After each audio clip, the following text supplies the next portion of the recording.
Palavra de Fato está de volta. Agora eu quero compartilhar a palavra de Deus com você.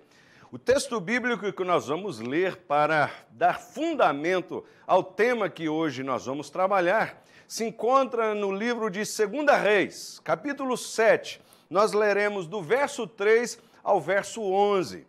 O tema que hoje queremos compartilhar com você é como superar a crise e sair vitorioso. Se existe uma palavra que tem sido dita com muita frequência neste ano, de maneira especial em nosso país, é a palavra crise. Talvez nunca ouvimos tanto essa palavra nos telejornais, nas conversas do dia a dia. E, de fato, nós passamos por um momento de instabilidade econômica, política em nosso país, mas também existem as crises pessoais, que não necessariamente estão ligadas às crises econômicas e políticas pelas quais nosso país passa. Às vezes são crises familiares, conflitos de relacionamentos, são crises profissionais, conflitos que vivenciamos dentro do nosso ambiente de trabalho, enfim, situações adversas. E a nossa palavra hoje tem por objetivo ajudá-lo a acreditar que é possível sim superar as nossas crises e mais, sair dela vitoriosos. Esse texto bíblico que nós vamos ler vai nos inspirar dentro desse tema que nós vamos trabalhar com vocês hoje. Diz assim a palavra do Senhor, livro de 2 Reis, capítulo 7, versículo 3 a 11. Havia 4 leprosos junto à porta da cidade. Eles disseram uns aos outros: por que ficar aqui esperando a morte? Se resolvermos entrar na cidade, morreremos de fome. Mas se ficarmos aqui, também morreremos. Vamos, pois, ao acampamento dos arameus para nos render. Se eles nos pouparem, viveremos. Se nos matarem, morreremos. Ao anoitecer, eles foram ao acampamento dos arameus.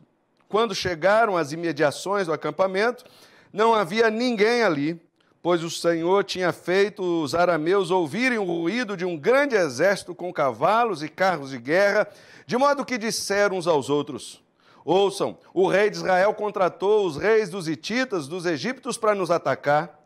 Então, para salvar suas vidas, fugiram ao anoitecer, abandonando tendas, cavalos e jumentos, deixando o acampamento como estava. E tendo chegado às imediações do acampamento, os leprosos entraram numa das tendas. Comeram e beberam, pegaram prata, ouro e roupas e saíram para esconder tudo. Depois voltaram, entraram noutra tenda, pegaram o que quiseram e esconderam isso também. Então disseram uns aos outros: não estamos agindo certo. Este é um dia de boas notícias e não podemos ficar calados. Se esperarmos até o amanhã, seremos castigados. Vamos imediatamente contar tudo no palácio do rei. Então foram e chamaram as sentinelas da porta da cidade e lhes contaram. Entramos no acampamento arameu e não vimos nem ouvimos ninguém. Havia apenas cavalos e jumentos amarrados e tendas abandonadas. As sentinelas da porta proclamaram a notícia e ela foi anunciada dentro do palácio. O texto em questão, o texto que acabamos de ler, narra um período da história do povo de Israel que configurou-se numa grande crise. O rei sírio, na sua política de expansão territorial, resolveu atacar aquela região onde estava o povo de Israel. Neste momento da sua história, Samaria é a sua capital, é o seu polo político, é onde a vida desse povo está concentrada. E o rei sírio, com o seu exército, usou a estratégia de fazer um cerco em torno da cidade. As cidades eram cercadas por muralhas e as plantações normalmente ficavam do lado de fora dos muros, muitos poços de águas também estavam do lado de fora do muro, e quando esse exército sírio fez o cerco da cidade, provocou dentro das muralhas da cidade uma crise.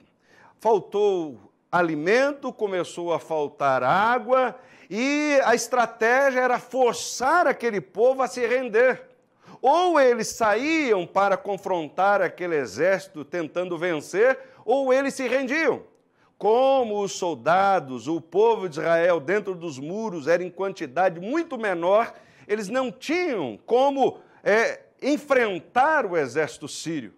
Passados dias, havia fome na cidade, havia escassez de alimento dentro da cidade. Mas o destaque que eu quero dar nesse texto é a presença desses 4 leprosos que estavam no portão da cidade de Samaria. Os leprosos, por causa da sua enfermidade, não podiam viver dentro dos muros, não podia ter a convivência normal dentro da cidade por causa do poder de contágio da sua doença. Então, eles tinham que morar do lado de fora. Lá, as pessoas, então, enviavam comida, enviavam roupas, enviavam donativos, mas eles viviam realmente numa situação muito difícil, muito complicada. Se o exército sírio resolvesse atacar a cidade, certamente esses 4 leprosos seriam os primeiros a serem mortos. Então, observe, a situação é caótica, a situação é crítica para o povo da cidade, mas especialmente para esses 4 homens que estão assentados ao portão da cidade. A questão que nós queremos também dar destaque é que esses 4 homens conseguiram superar essa crise e mais, saíram dela vitoriosos. Eles voltaram para a cidade trazendo notícias que foram notícias muito boas. E eles então foram comemorados dentro da cidade como aqueles que trouxeram notícias de que a crise havia sido superada e vencida. Então eu quero, junto com você, olhar para essa história, olhar para esse episódio e explorar nele alguns princípios que vão nos ajudar a pensar sobre como nós, como eu e você, assim como esses 4 leprosos do texto bíblico, como podemos superar nossas crises, as crises que estamos vivenciando no dia a dia, como podemos superá-las e mais, sair dela vitoriosos. No sábado anterior, nós compartilhamos com você 3 atitudes necessárias para você superar sua crise e sair vitorioso. A primeira atitude que nós compartilhamos com você é fazer um autoquestionamento. Esses leprosos, diante da situação de crise, perguntaram uns aos outros: ficaremos aqui até morrer? Ou seja, simplesmente vamos esperar a morte, não há nada que possamos realizar, não há nada que possamos fazer. É diante desse questionamento que toda a história teve um desdobramento diferente. É porque se autoquestionaram, é que conseguiram superar a sua crise. A segunda atitude é: tome iniciativa. Esses leprosos, depois que perceberam que a posição deles era extremamente cômoda e passiva diante da crise, resolveram fazer alguma coisa. Eles foram em direção ao acampamento dos sírios para buscar uma solução. Se você quer superar suas crises, não basta chegar à conclusão de que alguma coisa tem que ser mudada. Você precisa mudar, é tomar iniciativa. A terceira atitude que compartilhamos com você no programa anterior, para que você supere suas crises e saia vitorioso, é: não se deixe paralisar pelo medo. Esses leprosos, no caminho que fizeram, do portão da cidade até o acampamento dos sírios, que eram os seus inimigos armados, prontos para atacá-los, com certeza a caminhada foi tomada por medo. Imagine. No entanto, mesmo sentindo medo, eles não se paralisaram e é por isso que conseguiram sair vitoriosos diante daquela crise. Se você se deixar paralisar pelo medo, dificilmente você vai conseguir superar as crises que você tem vivenciado na sua vida. Hoje eu quero compartilhar outros princípios, outras atitudes que serão importantes para você superar suas crises. Essas 3 que mencionamos, nós já compartilhamos, foram o conteúdo da mensagem do programa anterior. Hoje eu quero compartilhar outras atitudes necessárias para que você vença as suas crises, seja ela qual for. crise familiar, sua crise financeira, sua crise de relacionamento, sua crise profissional, qual crise que você esteja vivendo, é possível superá-la. Para isso, você precisa ter algumas atitudes. A quarta atitude necessária para que você supere sua crise e saia vitorioso, não se deixe tomar pela autopiedade. Não se deixe tomar pela autopiedade, autocomiseração. Porque quando você olha para o perfil desses 4 leprosos, você chega à conclusão de que eram homens dignos de compaixão. Eram homens dignos de misericórdia, eram homens dignos de pena, por que não dizer eram homens dignos de dó? Porque, veja bem, por causa da enfermidade deles, eles tinham que morar do lado de fora da cidade. Então, observe, eram profissionais, provavelmente eram homens de família, eram homens que tinham sua vida social, religiosa, enfim, e agora eles tiveram que ser tirados de dentro da cidade. Eles foram tirados de dentro do seio da família, tiveram que deixar seu trabalho profissional, tiveram que abandonar suas relações sociais e viverem isolados do lado de fora da cidade. Estes homens também, além de ter que viver marginalizados, agora viviam totalmente dependentes das pessoas. Dependia que as pessoas levassem comidas para eles, roupas para eles, porque eles não tinham como, em função da fragilidade física, em função da doença que eles estavam acometidos, eles não podiam trabalhar. Então, eles viviam todos os dias dependendo do auxílio das pessoas. A doença que esses homens também haviam contraído era uma doença que naturalmente os levaria à morte. Não há tratamento, não há cura. Então, vejam, eram homens que estavam ali na linha de frente daquela situação. Eles seriam os primeiros a serem mortos caso o exército sírio atacasse a cidade. Então, eles, de fato, eles eram homens dignos de pena. Eles poderiam ficar no portão da cidade dizendo, olha, coitado de nós. Olha, será que ninguém se compadece da gente? Será que não há ninguém dentro desses muros que consiga olhar para nós com compaixão? Será que não existem pessoas dentro desse muro que consiga perceber que estamos aqui e precisamos igualmente de comida? Será que essas pessoas não conseguem perceber a situação deplorável que estamos e possam nos enxergar com um pouquinho mais de compaixão? Veja, eles não ficaram à porta da cidade suplicando pela compaixão das pessoas, pela misericórdia das pessoas, para que as pessoas tivessem pena deles. Não, eles não se deixaram tomar pela autopiedade, essa autocomiseração.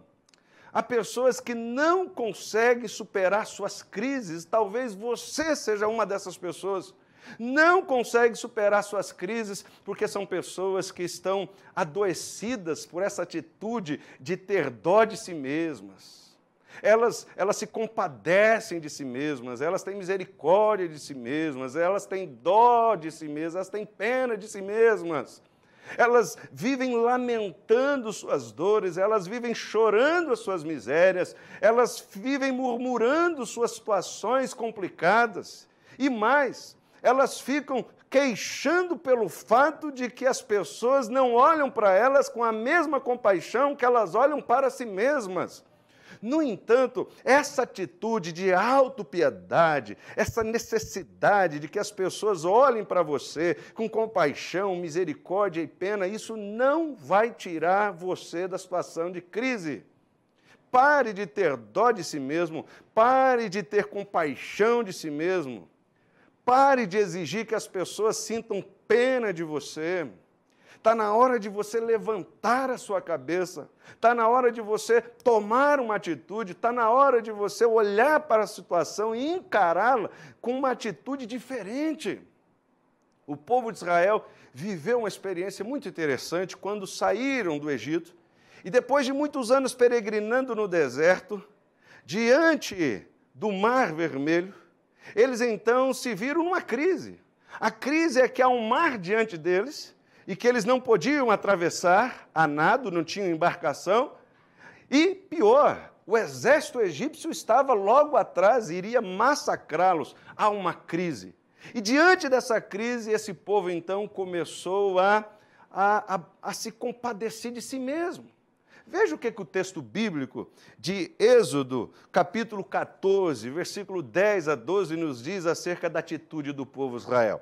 Diz o texto que, ao aproximar-se o faraó, os israelitas olharam e avistaram os egípcios que marchavam na direção deles, e aterrorizados, clamaram ao Senhor.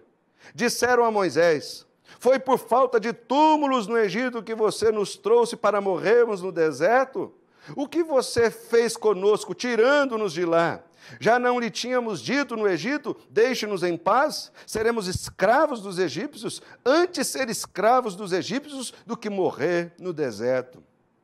Olha, esse povo já havia experimentado os grandes feitos de Deus na vida deles ao longo da sua peregrinação no deserto. Deus havia enviado codornizes para sustentá-los. O Senhor havia tirado água de uma rocha para saciar a sua sede. O Senhor havia transformado a água amarga numa determinada cidade em água doce para saciar a sede dessa gente. Deus estava enviando todos os dias uma coluna de nuvem para protegê-los do sol causticante do deserto, uma coluna de fogo para protegê-los do frio intenso da madrugada do deserto. Deus já havia feito coisas tremendas e fantásticas em favor desse povo. Agora, diante dessa crise, se esqueceram do que Deus tinha feito e começaram então a murmurar, dizendo para Moisés: ah, Moisés, nós dissemos para você, deixe-nos no Egito, nós queremos ser escravos assim mesmo. Ou seja, às vezes as pessoas se acomodam numa situação de crise, ao invés de tomar uma atitude que possa mudar. Preferem viver na crise do que enfrentar desafios e ver mudanças acontecendo. É isso que eles estavam dizendo para o Moisés. E mais, o texto que lemos diz que eles diziam assim: ora, não havia túmulos suficientes no Egito? Você nos trouxe agora para morrermos nesse lugar? Diante daquela pressão que o Moisés, o líder, estava sofrendo, o Moisés foi falar com Deus. Talvez ele foi transferir para Deus a queixa do povo, esse sentimento de autopiedade. Sabe o que Deus disse para Moisés? Olha o texto de Êxodo 14, versículo 15, na continuidade do texto que nós lemos, disse o seguinte: disse então o Senhor a Moisés: por que você está clamando a mim? Diga aos israelitas que sigam avante.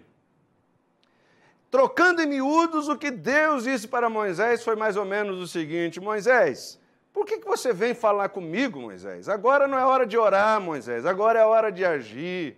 Moisés, eu disse para você que iria tirá-los daquela terra, eu vou levá-los para uma terra que eu lhes prometi. Agora, Moisés, diga ao povo que marche. O Moisés, então, enxerga o mar e diz o texto bíblico que ele entra no mar. Uma atitude ousada.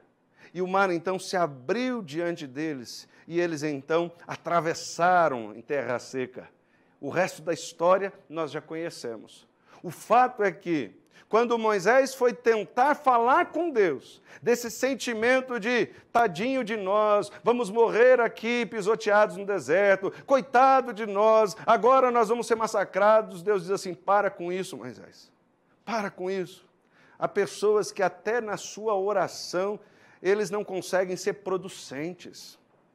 Há pessoas que até na sua oração, eles revelam, eles manifestam esse sentimento de autopiedade, de autocomiseração. Ah, Deus, coitado de mim. Ah, Senhor, tem piedade de mim. Ah, Senhor, tem misericórdia de mim. E Deus está querendo dizer: eu tenho misericórdia de você.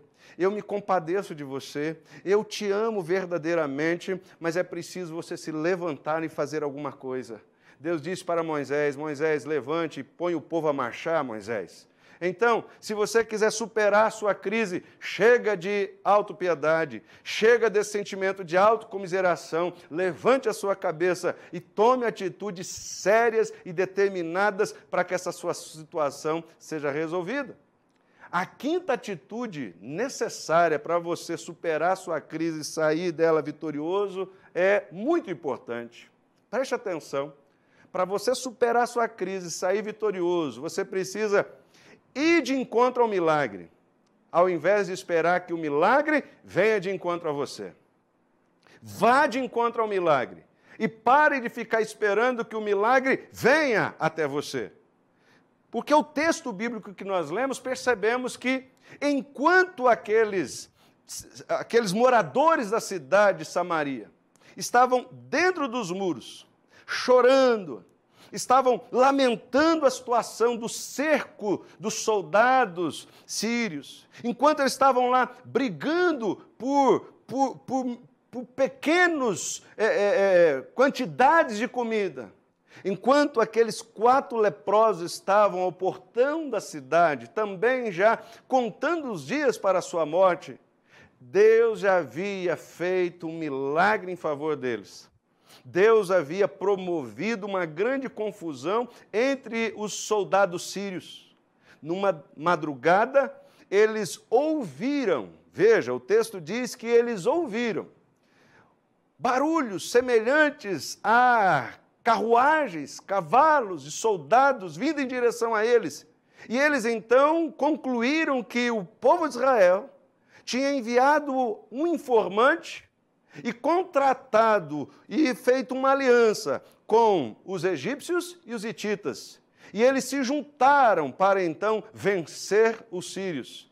E eles então chegaram à conclusão que aquele barulho era tão grande que a quantidade dos soldados era muito maior. Diz o texto que eles estavam tão apavorados que eles fugiram, deixando para trás suas tendas e os despojos das guerras que eles já haviam travado. Veja, Deus já havia feito o milagre. No entanto, eles estavam dentro da cidade, tomados pelo medo e não tinham coragem de ir em encontro ao milagre que já estava pronto para eles. Há muitas pessoas que continuam vivenciando suas crises. Sabe por quê? Porque elas oram e pedem: Senhor, tenha misericórdia, abençoe a minha vida, abra-me uma porta de emprego, resolva o meu problema familiar, resolva o problema da minha empresa. E Deus ouve a sua oração, e Deus vai lá, por causa da graça, da misericórdia dele, vai lá e faz conforme essas pessoas lhes pediu. No entanto, essas pessoas ficam paradas onde estão, ficam estáticas, numa posição passiva, esperando que simplesmente as coisas sejam resolvidas por si mesmas. E esse texto, essa história, está nos ajudando a perceber que, às vezes, o milagre já foi feito em nosso favor, mas nós precisamos ir em direção a ele. Tenha certeza, se você quer superar a sua crise, se você quer sair dela vitorioso, consiga vislumbrar o Senhor trabalhando em seu favor, o Senhor trabalhando em prol da sua vida. Às vezes você está vivendo uma crise familiar, de maneira especial, um relacionamento conjugal que está desgastado, está complicado. E aí, Deus já se dispôs a te abençoar, mas você não tomou iniciativa de conversar com a sua esposa de maneira franca. Você não tomou iniciativa ainda de sentar com o seu esposo e conversar sobre um determinado assunto de uma maneira pacífica, de uma maneira sábia, com a intenção de chegarem a um acordo. Deus está completamente disposto a abençoá-los nesse sentido, mas é preciso tomar uma iniciativa, é preciso agir. Deus está completamente disposto a abençoar sua empresa, abençoar o seu negócio, seu empreendimento, mas você ainda não tomou iniciativa. Você ainda não foi de encontro ao milagre, porque você não tomou a decisão que precisava tomar, você não mudou o que precisava mudar, você ainda não deixou o que precisava deixar, você ainda não fez as coisas que competem a você. Aliás, o que é milagre? Milagre é toda ação sobrenatural de Deus em nosso favor. Milagre é ação sobrenatural. O sobrenatural compete a Deus, mas a ação natural compete a nós. Então, o que compete a você? Ah, Senhor, eu peço que me abençoe na minha saúde. Mas como? Como que você quer que Deus abençoe você? Você está com o colesterol alto, mas você não para de comer gordura. Como que você quer que Deus abençoe sua saúde se você não muda o seu estilo de vida, seus hábitos alimentares? Como que você quer que Deus simplesmente traga o seu filho de volta para ter com você uma relação de afeto se você não toma medidas, atitudes afetivas para com o seu filho? Como que você quer que Deus lhe arrume um emprego? O milagre está lá pronto para você, há um emprego que Deus preparou para você, mas você não se atualiza, você não se aperfeiçoa. Você não tem a humildade de reconhecer que você precisa mudar suas atitudes para que você seja um profissional melhor visto no mercado de trabalho e melhor valorizado. Então, pare de esperar que o milagre venha bater à sua porta. Está na hora de você sair de casa e vislumbrar o milagre que Deus já realizou em seu favor. Agora, há uma outra atitude que você precisa tomar para que você supere sua crise e você possa sair dela vitorioso. E nós encontramos nesse texto mais um princípio importante. A sexta atitude para você superar a sua crise e sair dela vitorioso. Não se deixe guiar pelo ressentimento. Esse texto que nós lemos, se você observar a situação desses leprosos, você vai perceber que eles viviam naquela crise, porque simplesmente eles foram marginalizados pelos moradores da cidade. Ora, na verdade, eles estavam acometidos de lepra, eles estavam enfermos, estavam doentes, na verdade, eles precisavam ser cuidados, na verdade, eles precisavam ser amparados. No entanto, eles foram expulsos da cidade, eles foram tirados de dentro da cidade. E agora, quando os sírios fizeram o cerco em torno da cidade, as pessoas que outrora até lhes trazia comida, lhes trazia alimento, porque está faltando comida dentro da cidade, essas pessoas se esqueceram deles. Eles então estão aqui padecendo de fome, esperando que alguém tenha coragem de abrir os portões da cidade e lhes trazer ao menos um pouco de comida, mas as pessoas lá dentro da cidade estão preocupadas com elas mesmas e se esqueceram deles. Então, eles têm motivos para, no seu coração, ter ressentimento para com os moradores da cidade. Eles têm nos seus corações motivos para estarem feridos e magoados com os moradores da cidade, porque simplesmente eles foram esquecidos e abandonados do lado de fora. Quando então eles vão ao acampamento dos soldados sírios, diz o texto que lá eles encontraram as tendas armadas e mais, diz que eles encontraram os despojos das guerras que os sírios haviam travado. Lá eles encontraram prata, encontraram ouro, encontraram pedras preciosas, mas diz que eles até encontraram muito alimento. Comeram, se fartaram. Diz o texto que eles então pegavam aquele ouro, aquela prata, eles começaram a esconder. Eu fico imaginando que eles ficaram pensando, bom, agora nós estamos com a vida resolvida, nós temos aqui alimento. Eu fico até imaginando que talvez eles olharam para os moradores da cidade pensando, bom, agora deixa eles lá. Eles estão lá passando fome, estão lá brigando entre si, mas bem feito para eles, bem feito para eles. Eles nos esqueceram, agora que eles se explodam lá dentro da cidade, nós estamos com a nossa vida feita. Mas diz o texto, versículo 8 ao versículo 9, que depois que eles esconderam comida, o ouro, prata, eles chegaram à seguinte conclusão: não é bom o que nós estamos fazendo. Não é bom. E eles tiveram um sentimento de que se eles se deixassem levar pelo ressentimento, inclusive, eles seriam castigados. E eles tomaram a decisão: vamos entrar na cidade e anunciar que o exército fugiu e que aqui existe comida em abundância para alimentar aquela gente.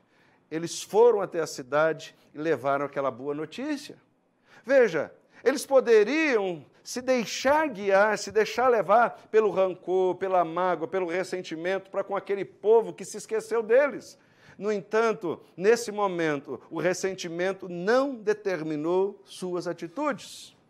Ora, é verdade, muitas pessoas enfrentam crises e tem a ver com a intenção ruim de outras pessoas. Às vezes você está numa crise profissional porque alguém te prejudicou. E você está magoado com essa pessoa que levou você a estar experimentando essa crise. Às vezes você está numa crise familiar por culpa do seu esposo ou por causa da sua esposa, por um comportamento inadequado ao relacionamento, e você está ferido, está magoado com ele.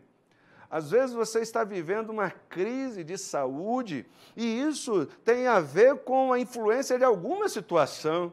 A sua empresa, no momento que você estava doente, te abandonou. No momento que você mais precisava, aqueles que comandavam você viraram as costas. Enfim, você está numa crise e com o coração ferido. O que esse texto está nos ajudando a entender é: não vale a pena nos deixar guiar pelo ressentimento. É importante perdoar. Não importa quantas pessoas e quais pessoas influenciaram a sua vida para que você chegasse na situação que você está. Não importa. Se você continuar cultivando mágoa no seu coração, é bem possível que essa crise seja mais difícil de ser superada. Eu gosto muito de uma metáfora que fora usada por um neurocirurgião, Dr. Ricardo Leme. E ele, então, faz uma analogia, uma relação entre a palavra mágoa e a expressão má água. A má água é água parada, é água represada. Porque toda água que é fluente é água boa. Agora, quando a água é represada, ela começa a ficar insalubre, ela começa a criar lodo, ela começa a criar mau cheiro. Aí ele diz que a mágoa é como má água. A mágoa são emoções que nós represamos em nossa alma. São maus sentimentos que nós represamos no nosso coração. E esses maus sentimentos, essas más emoções represadas vão gerando lodo na nossa alma, vai causando mau cheiro, deixando o nosso interior amargurado. O que se faz para se livrar da má água? Faça ela fluir. A água tem que ser fluente. E aí, então, essa mágoa que está no nosso coração, a gente precisa liberá-la. Nós precisamos deixar ir embora essas más emoções, esses maus sentimentos que foram influenciados por ações de pessoas que até nos feriram, mas nós não podemos represá-las dentro de nós. Elas vão nos amargurar, elas vão nos adoecer e vão nos impedir de agir para superar nossas crises e sair vitoriosos. Então, não se deixe guiar pelo ressentimento. E a última atitude, para você superar sua crise e sair dela vitorioso, a última atitude, importantíssima: não permita que morra em você a esperança. Mantenha viva dentro de você a esperança. Esse texto que nós lemos, nessa história em que esses 4 leprosos são os protagonistas desse episódio, esse texto diz que esses 4 homens estavam no portão da cidade e eles então começaram a conjecturar sobre as possibilidades de solução do problema. E eles então pensaram na seguinte situação: bom, vamos entrar na cidade? Mas alguém questionou, dizendo: bom, mas na cidade também não tem comida. Se nós entrarmos na cidade, nós vamos morrer de fome, porque lá também não tem comida. Eles então pensaram numa outra solução. Bom, então nós vamos ficar aqui? Não, aqui nós já estamos morrendo de fome, até agora ninguém da cidade nos trouxe comida, se ficarmos aqui nós vamos morrer. Eles pensaram numa outra situação, uma outra hipótese, né, para solucionar esse problema. Eles pensaram: então vamos até o acampamento dos soldados sírios? Bom, mas isso era uma atitude suicida. Se formos lá, eles vão nos matar. Quem imagina que vão aproveitar a mão de obra de 4 homens doentes? É lógico que eles vão nos matar. Mas talvez eles pensaram, ora, e se não nos matarem? E se não nos matarem? E se eles pouparem a nossa vida? E se lá eles nos oferecerem comida? Bom, diante dessa possibilidade, talvez os cálculos que eles fizeram, bom, quais são as chances disso acontecer? Ora, as chances são mínimas. Bom, o que justificaria os sírios pouparem a vida de 4 homens leprosos, 4 homens que por causa da sua doença estavam inválidos? Eles não serviam nem para o seu próprio povo, por que serviria para os sírios? Ou seja, quais eram as chances deles ficarem vivos? As chances eram mínimas, era quase nenhuma, mas eles acreditaram nessa mínima possibilidade. É nessa pequenina chance que eles se agarraram e disseram, vamos ao acampamento dos sírios. Nós não temos outra alternativa. Talvez essa mínima chance é o que nos manterá vivos, e assim fizeram. Sabe, há muitas pessoas que elas não conseguem superar suas crises porque elas perderam a esperança. Sabe aquele ditado popular de que a esperança é a última que morre? Não é verdade. A esperança é a penúltima que morre. Porque depois que morre a esperança, falta você morrer. Quando morre a esperança, o próximo a morrer é você. Portanto, não deixe a esperança morrer no seu coração. Quais são as possibilidades para você manter o seu casamento? Acredite nessas possibilidades, ainda que mínimas. Lute por elas. Quais as chances de você reconstruir com o seu filho uma relação afetiva? São pequenas. Lute em torno dessas pequenas possibilidades. Você é um profissional e você já tem tentado de tantas formas se estabelecer, se consolidar, encontrar um nicho do mercado que você possa crescer. Ora, quais as chances que você tem? São pequenas. Acredite e trabalhe em torno dessas pequenas chances. Se você manter viva a sua esperança, é possível que você vença a sua crise. Você sabe qual é o livro da Bíblia que mais fala sobre esperança? Você sabe qual o livro da Bíblia que mais aparece a palavra esperança? O livro da Bíblia que mais aparece a palavra esperança é o livro de Jó. Por 14 vezes no livro de Jó nos é narrada a palavra esperança. Mas qual é o contexto, qual é o plano de fundo do livro de Jó? Se não um contexto onde existe improbabilidades, impossibilidades, caos, dor, sofrimento, abandono. É nessa situação de extrema crise que se manifesta a esperança. Então, se você está vivendo uma situação de dor, de sofrimento, de impossibilidades, de caos, é nesse contexto, é nesse solo que a esperança não pode morrer. É nesse contexto em que a presença da esperança pode fazer toda a diferença.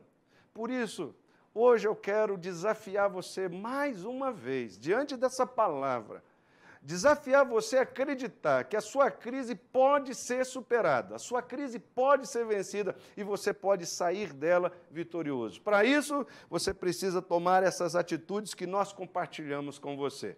Lembrando as que hoje nós trouxemos aqui para compartilhar com o seu coração. Para você superar a sua crise, não se deixe guiar pelo ressentimento. Não se deixe tomar pela autopiedade. Não permita que você seja uma pessoa passiva esperando o milagre. Vá de encontro ao milagre. E, por último, mantenha viva no seu coração a esperança. Eu espero que essa palavra, de alguma forma, tenha sido bênção para o seu coração. Nós vamos para um rápido intervalo e daqui a pouquinho a gente volta para o nosso momento de oração. Palavra de fato.